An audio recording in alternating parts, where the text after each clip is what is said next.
So good morning, everybody. I'm Cassidy Bass, the Director of Career Development for RE/MAX Creston Masters. And joining me today, we have President's Club agent, Casey Archibald. Casey, welcome. Thanks for joining us. Thanks for having me. Looking forward to it. Yeah. So why don't we start off? Why don't you tell us a little bit about yourself and your business? I've been licensed for about 8 years. I did my first year and a half as a developer, so it's a little bit different. Don't really count that, but I've been with this office ever since for about 6.5. Prior to that, I grew up, played basically every sport in the books, landed into basketball and played basketball throughout most of my life, played professionally overseas. And then when I came back, that's when I got into real estate. I've really been focusing on the residential side, and over the last year, really on growing a team here. That's great. I see you around the office all the time. You're hustling, you're busy. That's great. And we're going to be talking a little bit more about your team and what that looks like in a little bit here. So you know as well as anyone that this is a dynamic industry. It's always changing. It's also a really competitive industry. Tell me, what's your take on what you have to do to stay your best as a realtor? I think it goes to the beginning, where I treat it like a business. I think a lot of agents, especially in Vancouver, don't, and they're on the typical realtor roller coaster where they make a deal and then they're waiting for their next one or waiting for the phone to ring. And I've always wanted to avoid that. As a new agent, it comes a little bit with the territory, but from the beginning, my goal is to not be that agent and to treat it like a business and have a viable business. So I'm completely not that way. I have a pretty big funnel, and where I'm always, if I'm not working on the business, I'm working in the business. I do take vacations, but when I'm not on vacation, I'm working hours, and I'm not, I'm treating it like a full-time job where, the reality is a lot of agents aren't. I think the average agent in our market probably sells 3 or 4 homes a year. And most of that is repeat referral, family, friends. And that just makes up a very small part of my business. And that's just because that's not the business I wanted to be in. So I've really focused on that, but also knowing when to turn off and get away. It's hard to actually do that when you're in the city. But that's part of working on a team where we can help each other take some time off and get away from the business. Yeah, absolutely. And to get to the level that you're at, being in the top 1% of realtors in Greater Vancouver, which is absolutely amazing. And you're also one of the top 25 agents in our group of more than 500 agents. You must have developed some really good habits that have, contributed to your success in the industry. Can you tell me a little bit about what that looks like, or what that has looked like for you in your business? Well, thank you for all of that. I still feel like a really new agent in the business, maybe because, some of my mentors are still here and they've been doing it for 30 years. So it's weird to hear that. But I think, my sports background really helps. I remember in grade 7, I learned how to set goals, and I still do that to this day. In December, we sit down as a team and we do all of our goals for the year. And I do goals every week with the team and for myself. So that's huge for me. And also when I played basketball and when I worked in basketball, it was, evenings and weekends. We always played on weekends. So for me, it wasn't like a transition going from, maybe a teacher where you work, 7 to 3, and then you have evenings and weekends off. I've never had evenings and weekends off, so it was easy. But yeah, I think that a lot of it is really just about scheduling, goal setting, and stuff that I've learned through sports, and just through my family, and what working hard looks like.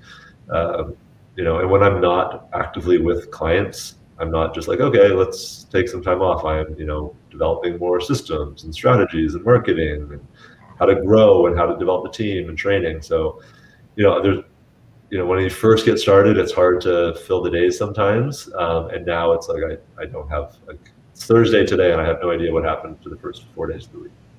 Yeah, absolutely. Yeah. I mean, it's a lot about work ethic and time management, how you focus yourself, how you spend your time. And I like that you what you said about, kind of checking in on your goals every week. Because I think a lot of people set their goals and then, just the time goes by and they forget to check back in. And I've always kind of liked that statement, what you measure improves. So I think that's, yeah. I was a little bit crazy as a kid too. Like I took that to a different level where I literally wrote down every day what I was doing and how to get better. And I'm a huge believer in if you write it down, it will happen. You know, a lot of people out there do vision boards and whatnot, and it can look in all different shapes, and how you do it, it's going to depend on your personality and what you're into. I've never really done vision boards, but I'm huge into writing things down. And I can say that if I write things down, generally they do come true, in all aspects of life. It's not just business, right? It's everything. So, you know, I'm a huge believer in that. Yeah, absolutely. And do you keep that up like visually, or do you just have that as something like on your computer or on your phone that you can kind of just like, that's in front of you? Yeah, I'm a bit old school. It's like printed out paper, write it down. I find if I put some stuff on my phone, it's not as impactful. I don't always have, it's on my desk, so I see it. So every week I have my list of things I need to do that week. And then I have quarterly goals and yearly goals, and I track everything. And that's what we do also as a team is, you know, every week we set our goals for the week, and then the next week, did we achieve our goals? Why not? Yeah. Great. Yeah. And so you've obviously dealt with a wide spectrum of agents in the industry. When you think of agents that you love to deal with, what makes them stand out from the rest? So, you know, what would you say are the marks of a true professional in this industry? Well, I think that's it, is being professional. And you can tell a part-time agent from a full-time agent instantly. And, you know, the biggest thing for me is just communication. Like, can we get on the phone and have a conversation about what's going on with the property? Where are your buyers at? Where are your sellers at? How can we make this smooth? Because at the end of the day, our job is to facilitate a transaction for our clients in a smooth manner so that they don't feel like they're taking on the burden of that.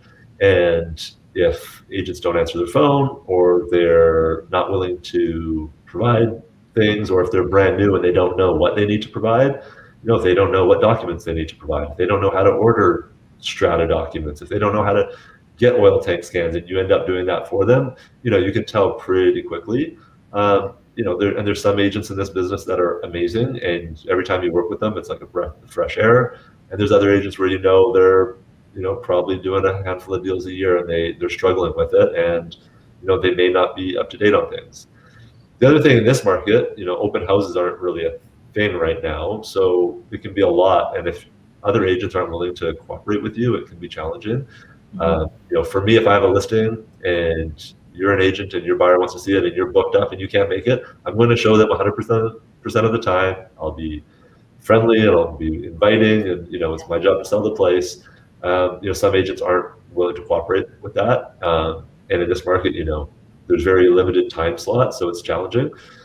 Part of being on a team and having other agents that can help you is huge, because, you know, if you've got more than one client at any given time and you can only show a property between 2 and 3 o'clock on a Saturday, how do you do it? Yeah. So, you know, from my perspective, I understand where people come from, but from my perspective, you know, professionalism and working together is huge. And when you do that, it makes it more enjoyable. It makes it fun. And when you come across agents that are a bit more combative, you know, it doesn't help anybody. Yeah, definitely. You've obviously, you know, seen probably kind of some mistakes, you know, of some agents. Can you tell me a little bit about that, and maybe what you've seen, and share what we can learn, you know, from those things here today? Well, believe it or not, 3 days ago, I was competing on a listing, or competing on a property. They took offers on, I think it was Monday or Tuesday night, and we submitted an offer, and I spoke to the agent ahead of time, and we wrote a great offer, a subject-free offer.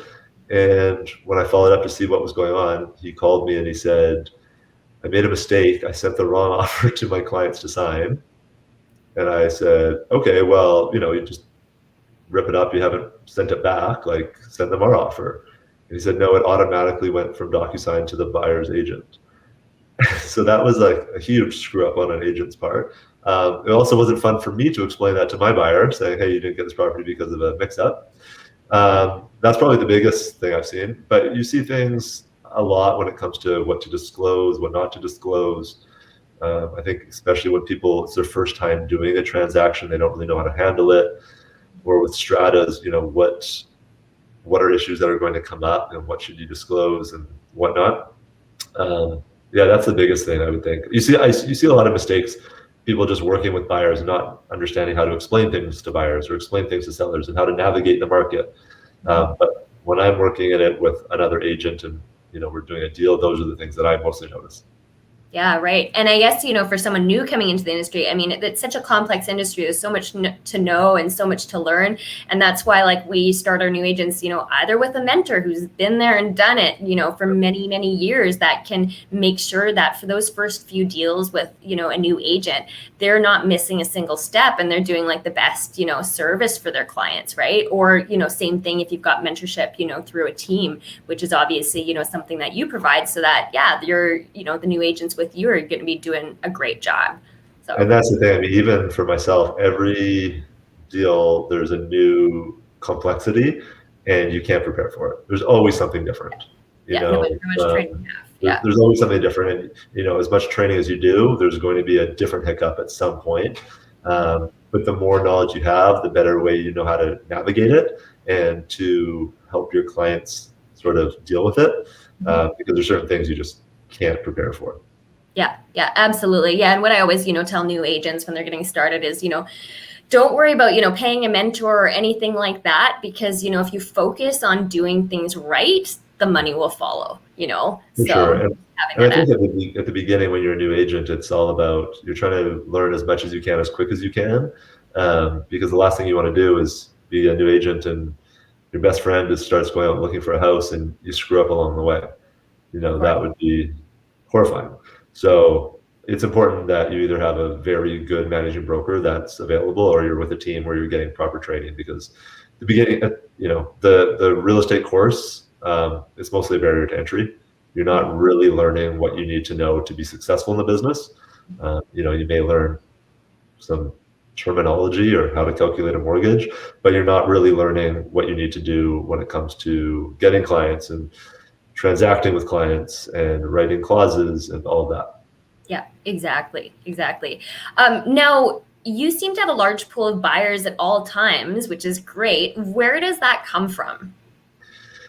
I've been working on this for years, and I've spent a lot of money and wasted a lot of money on different systems and programs and, building up a database. And now we have it pretty streamlined. So, we generate anywhere from 200 to 400 leads a month. And generally they're buyer leads, which end up turning into seller leads down the road for us. So yeah, we do a lot of that. And part of that for me is, when I go to a listing appointment, I like to know that I have buyers that want to buy this property myself.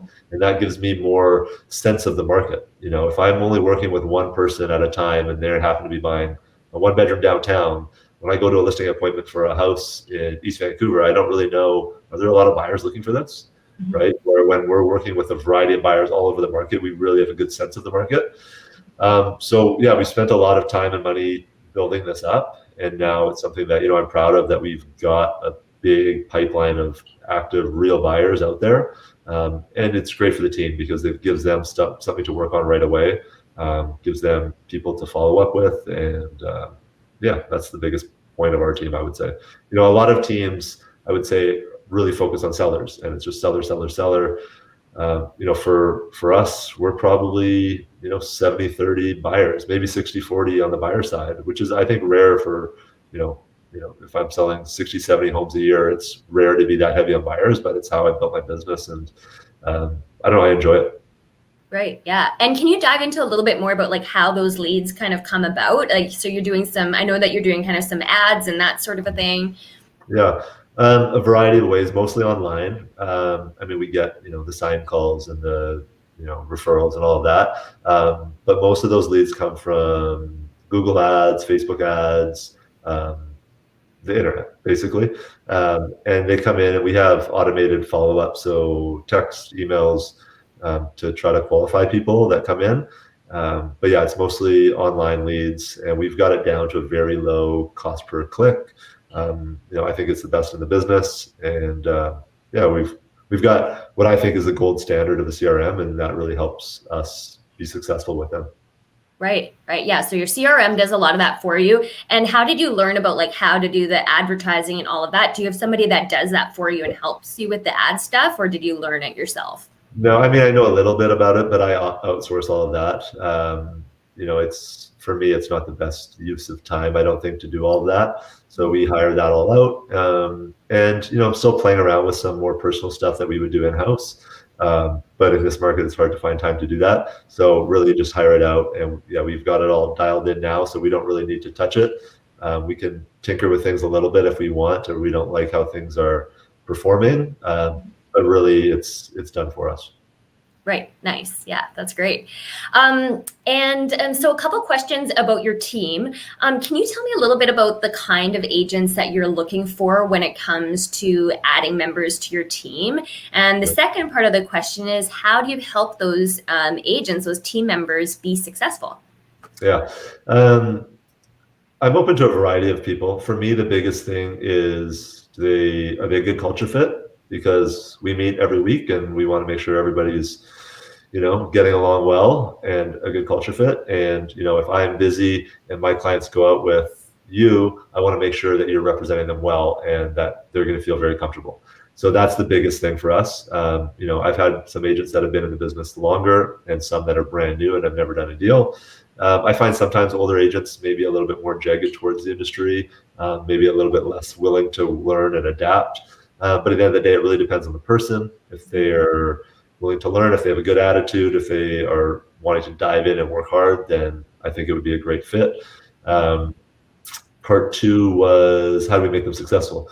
I feel like I've said it a few times, but training is huge. When you get out of that real estate course, or if you've been in the business for a while and you weren't successful, there's a reason why. And I think it's because there's a lack of training when people go to brokerages. When I joined this brokerage, I had a phenomenal mentor and managing broker, and we did training every week, and it was huge for me. And that's what I'm doing now with the team. I'm not recreating the wheel here. I'm just doing it much more focused and more real life. Like, what do we need to learn? Right now, if you're working with buyers, it's realistic that you're going to be dealing with multiple offers. So let's do an hour training on how do we navigate that and how can we be successful. Let's dive into our CRM and how should we use that properly. Let's talk about how do we communicate with buyers when they've lost out on multiple offers. Let's make it so that it's real life. And most of the time, I've got a ton of different training topics that we can go through, but mostly it's, someone calls me during the week with a question. Right. Struggling with this. This just happened. What am I looking for here? And then we'll use that and we'll dive into it. Like we dealt with a building the other day that had some challenges with the construction. So how do we go through the strata documents and see that? And how do we break down a depreciation report? How do we look at what's important in the minutes and what's not important, so that we're saving everybody time? Really just breaking that stuff down. So the education component is huge. And then on top of that, providing viable business for new agents or whoever's on the team to work with. Because when you're brand new, I say this to people, it's like, okay, you're leaving your job, you're jumping into real estate. If you go and join XYZ brokerage as a new agent, what does that first day look like? What does that first week look like? What are you going to do? You're going to go to the office? Or you're going to work from home? Who are you going to call? Literally, what are you going to do? And a lot of people don't know. They think like, oh, I'm going to get into real estate because I love architecture. Well, great. But that's probably not going to make you successful in the business. You need to have a business plan. You need to know what you're going to do. You need to know where you're going to get your business from. Obviously, if you're with a team, you're probably going to be given some business. And how are you going to get the rest of your business? If you're not part of a team, you need to know, unless you live here and have a huge database of people that are all qualified to buy, great. But are they going to use you? And how do you get them to use you? And so, it's a lot of that. I think creating a business plan with the agents to make sure they are successful. And success for everybody is different. Some people want to do one deal a month. Other people want to do 100 deals a year. It's not for me to say, this is what you need to do to be successful. It's, how do we support you to be successful, how you want to be successful? Yeah, that's right. And so, that's great training. I love that it's like in the moment as things come up and you're kind of handling them and your whole team can kind of learn from the situations that you guys are coming across and doing business in the market. Sorry to interrupt, but I think if you're not doing that, it becomes old and stale. Like if yeah. we're doing training on writing, how do you write a subject to sale offer? Like it's completely irrelevant. So, it's about training, and, and this market changes weekly, monthly. So training on what's going on today. Yeah. Oh, for sure. That's so huge. And, where we step in as a brokerage, to kind of give, some foundation stuff.